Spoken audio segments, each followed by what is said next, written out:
You would think that I had been the type of person who would have obsessed over the idea of a wedding my whole life, but I actually never thought about what Taylor Swift and Travis Kelce reportedly signed a $100 million prenuptial agreement, and what is reportedly inside it changes everything you think you know about this marriage. Most people heard that number and moved on, but that number is not the story. The story is what is buried inside 40 pages of legal language that neither of them is confirming, neither of them is denying, and that their team spent months constructing before a single vow was spoken.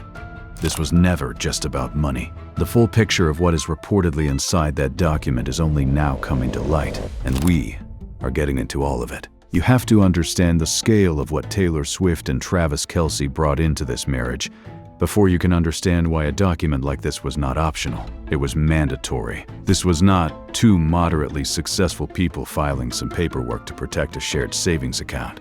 This was the legal merger of two independently constructed financial ecosystems, each one worth more than most publicly traded companies, entering into a union that would make their assets, their liabilities, and their creative output legally intertwined in ways that, without extraordinary planning, could have taken years of litigation to untangle if things ever went sideways. The prenuptial agreement was not a sign of doubt, it was a sign of competence. Their relationship began in the summer of 2023, when Kelce first tried to hand Swift a friendship bracelet with his phone number after a concert at Arrowhead Stadium. What started as a quiet, romantic gesture between two people became something the world had never quite seen before. A celebrity pairing that fused two of the most dominant brands in American entertainment at the exact same moment. By September 2023, Swift was sitting in the stands at Chiefs games. By October, they were photographed holding hands. By the following year, their appearances together had become appointment television, their relationship a cultural event in its own right. Travis Kelce, the three-time Super Bowl champion, one of the most decorated tight ends in NFL history, was now sharing the spotlight with the woman who had sold out stadiums across 6 continents. In August 2025, Kelce proposed. The announcement landed on Instagram with a caption that read, "Your English teacher and your gym teacher are getting married." They wed on July 3, 2026, at Madison Square Garden in New York City. Adam Sandler officiated. Christian Dior dressed them both, and somewhere in a drawer, sealed well before the ceremony, sat the agreement their respective legal teams had spent months constructing. Now, when reports began circulating about a $100 million prenup, that figure requires context, because it is not describing a single payout number. What legal and financial analysts were referencing was the cumulative value of the assets being protected inside the agreement, a number that, when you actually look at what both parties brought to the table, is almost certainly an underestimate. Taylor Swift entered this marriage with an estimated net worth of $2 billion. That figure traces its origins to her Eras Tour alone, which generated over $2 billion in ticket sales and became the highest-grossing concert tour in recorded history. But the tour was just one revenue stream inside a much larger architecture. Swift's empire includes her re-recorded masters, a publishing operation that controls some of the most commercially licensed songs in modern music, merchandise operations running parallel to each touring cycle, endorsement contracts with some of the largest consumer brands on the planet, production company interests, and a real estate portfolio that spans New York, Tennessee, Rhode Island, and California. Every single one of those assets required individual legal consideration inside a prenuptial framework. Travis Kelce, meanwhile, arrived with an estimated net worth between $70 and $90 million, built through his NFL career, a portfolio of major brand endorsements, television appearances, production involvement, and most significantly, the New Heights podcast he co-hosts with his brother Jason Kelce, a show that became one of the most downloaded sports podcasts in the country and generated reported valuations that pushed Kelce's business worth into territory far beyond what his playing contract alone would suggest. These were two separately constructed financial empires, and the prenuptial agreement was the legal architecture designed to ensure they stayed separate. Legal experts who reviewed the reported structure described the document as operating on what attorneys call a yours, mine, and ours framework. Everything Taylor Swift built before the marriage remains hers. Everything Travis Kelce built before the marriage remains his. Any assets acquired jointly during the marriage, a shared property, a joint investment, would be evaluated based on each party's individual financial contribution. Manhattan divorce attorney Jacqueline Newman told the Daily Mail that the prenup was likely a relatively straightforward instrument at its core. Her read was simple. What is his right now will be his. What is hers will be hers. And when asked whether Kelce would receive any portion of Swift's earnings in a hypothetical split, her answer was equally direct. Probably not.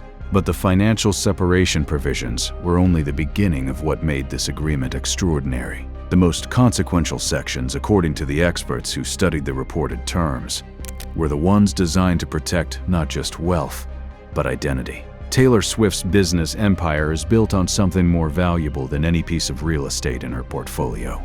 It is built on intellectual property.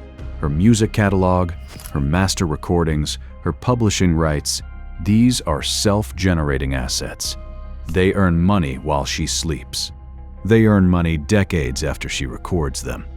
And they are irreplaceable in a way that a stock portfolio or a property holding simply is not. Legal experts noted that any agreement governing Swift's marriage would have needed to address creative output, licensing rights, and the ongoing value of work produced both before and during the marriage with extraordinary specificity. Because in entertainment law, intellectual property tied to a marriage can become contested territory in ways that traditional financial assets rarely do. Her team would have made sure that every master recording, every publishing deal, every royalty stream remained unambiguously hers, legally walled off from any possible claim arising from the marriage itself. For Travis Kelce, the financial calculus was different, but no less significant. The version of Kelce that walked into this marriage is not the same version that started his NFL career. Over the past several years, Kelce became something that very few athletes have managed to construct, a genuine media brand that exists independently of the sport that created him. The New Heights podcast turned him and Jason into a dominant force in sports media. His endorsement relationships with brands like Nike, State Farm, and Pfizer have made him one of the most commercially recognizable athletes in the country. His production and television work opened additional revenue lines. All of that was built independently.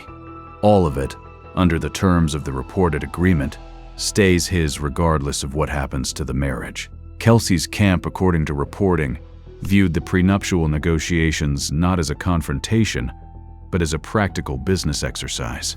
Two sophisticated people, each with their own financial infrastructure, establishing the rules of the road before making a lifetime commitment. And then there are the provisions that became truly viral, the ones that generated headlines far beyond the sports pages and entertainment blogs. The most widely circulated claim was the infidelity clause, a provision that, according to reports and social media accounts that lit up in the days following the wedding, would cost Travis Kelce $20 million per violation. The 40-page document reportedly contains explicit financial penalties tied directly to acts of infidelity. Family law attorney Morgan Richardson, co-chair of the matrimonial law practice at Tarter, Krinsky and Drogan, addressed this directly. In her practice, infidelity clauses typically carry financial penalties in the $50,000 to $100,000 range, designed as a deterrent rather than a windfall. But she acknowledged that at the billionaire level, those numbers have to scale dramatically to carry any meaningful weight as a disincentive. $20 million per violation at Taylor Swift's net worth level is proportionally consistent with that logic. It is a number designed to be felt. Neither Swift nor Kelce has confirmed any of the specific provisions, and the document itself has not been made public. But legal experts confirmed that this structure, including financial penalties for infidelity, is standard operating procedure inside high-asset celebrity prenuptial agreements. Equally significant, and arguably more surprising, was the reported clause addressing Swift's songwriting. For 2 decades, Taylor Swift has documented her romantic life in music that is not incidental to her career. That is, the foundation of it. From her earliest albums through the Eras Tour, the ability to transform personal experience into song has been the engine behind her $2 billion valuation. When reports surfaced suggesting the prenuptial agreement contained specific language addressing her right to write songs inspired by her marriage, including the relationship with Kelce himself, the entertainment world stopped. Manhattan divorce attorney Jacqueline Noonan told Radar Online that there could potentially be something in the prenup that would constrain her ability to write in that tradition, given that it is essentially her signature as an artist. But Newman also acknowledged the limits of such language. Creative expression, she noted, can be extremely difficult to regulate through a legal document. You can draft confidentiality provisions. You can restrict specific disclosures, but artistic interpretation of lived experience exists in a category that the law struggles to fully contain. What the reporting suggested, and what attorneys confirmed to NBC News, is that a well-constructed prenup could preserve Swift's creative freedom while establishing confidentiality boundaries designed to protect Kelce's private life from becoming public record in ways he did not consent to. The songwriting clause in that reading was not a restriction. It was a negotiated balance between two competing interests, her right to create and his right to privacy. The oversight structure behind the agreement added another layer of complexity. Reporting confirmed that Scott Swift, Taylor's father and a former financial advisor at Merrill Lynch, played an active role in overseeing the legal and financial planning surrounding the prenuptial agreement. One source described him to journalist Rob Shooter as a fist in a velvet glove, polite, warm, and unfailingly charming, but absolutely sharp when it comes to protecting his daughter's business interests. Shooter's reporting, published on his Naughty But Nice Substack on June 20th, confirmed the couple had signed a prenup before saying their vows. Scott Swift's involvement was not incidental.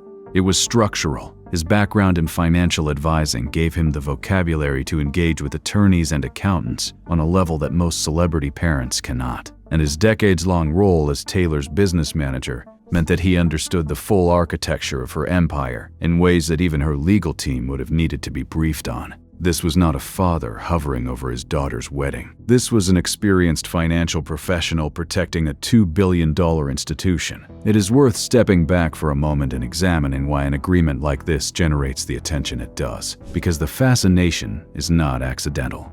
Celebrity prenuptial agreements tap into something the public rarely gets access to, the private machinery behind lives that otherwise exist only as curated images and press releases. The prenup is the document where the mythology drops away and the actual numbers appear, where love gets measured against asset schedules and royalty streams and infidelity penalties. And when those numbers involve billions of dollars and one of the most famous songwriters on earth, the appetite for details becomes insatiable. The public fascination with this agreement reflects something deeper than celebrity gossip. When two people at this level get married, the union carries financial implications that have no real parallel in ordinary life. Taylor Swift's music catalog generates licensing revenue from television, film, commercials, and streaming platforms every single day. Her touring operation is one of the most logistically complex and financially productive entertainment enterprises on the planet. Travis Kelce's endorsement contracts carry performance clauses, image rights provisions, and renewal schedules that are tied to his professional reputation. The New Heights podcast operates as an independent media company. Their combined financial footprint intersects with dozens of businesses, hundreds of contracts, and legal frameworks across multiple states and countries. And every single one of those relationships carries its own legal exposure, its own fine print that a marriage without proper planning could have complicated in ways neither party would want. A marriage without a prenuptial agreement at this scale would have created a legal situation of staggering complexity. The prenup was not a hedge against the relationship failing. It was a prerequisite for the relationship operating. Here is what most people missed when they read the headlines about this prenup. They read it as a story about money, about a powerful woman protecting her fortune from a less wealthy partner. That is the surface reading, and it misses almost everything that matters. The real story is not about protection from each other. It is about two people who built something genuinely rare, independently, on their own terms, through years of discipline and reinvention, and who refused to let a marriage certificate put any of that at risk. The prenup was not a lack of trust. It was a declaration of respect, a document that said, "We both worked too hard to be careless about this." Here is what this agreement actually revealed about both of them. It revealed that Taylor Swift has spent her entire career treating her art and her business as equally serious endeavors, and that going into marriage was no different. The same rigor that produced 17 Grammy Awards and the highest-grossing concert tour in history is the same rigor that produced a 40-page prenuptial agreement reviewed by some of the most accomplished matrimonial lawyers in the country. And it revealed that Travis Kelce, whose public image is built on charisma and spontaneity, is quietly operating with a level of financial discipline and self-awareness that most people watching his podcast would not immediately recognize. He came to these negotiations as a partner, not a subordinate. He came with his own infrastructure, his own advisors, and his own interests worth protecting.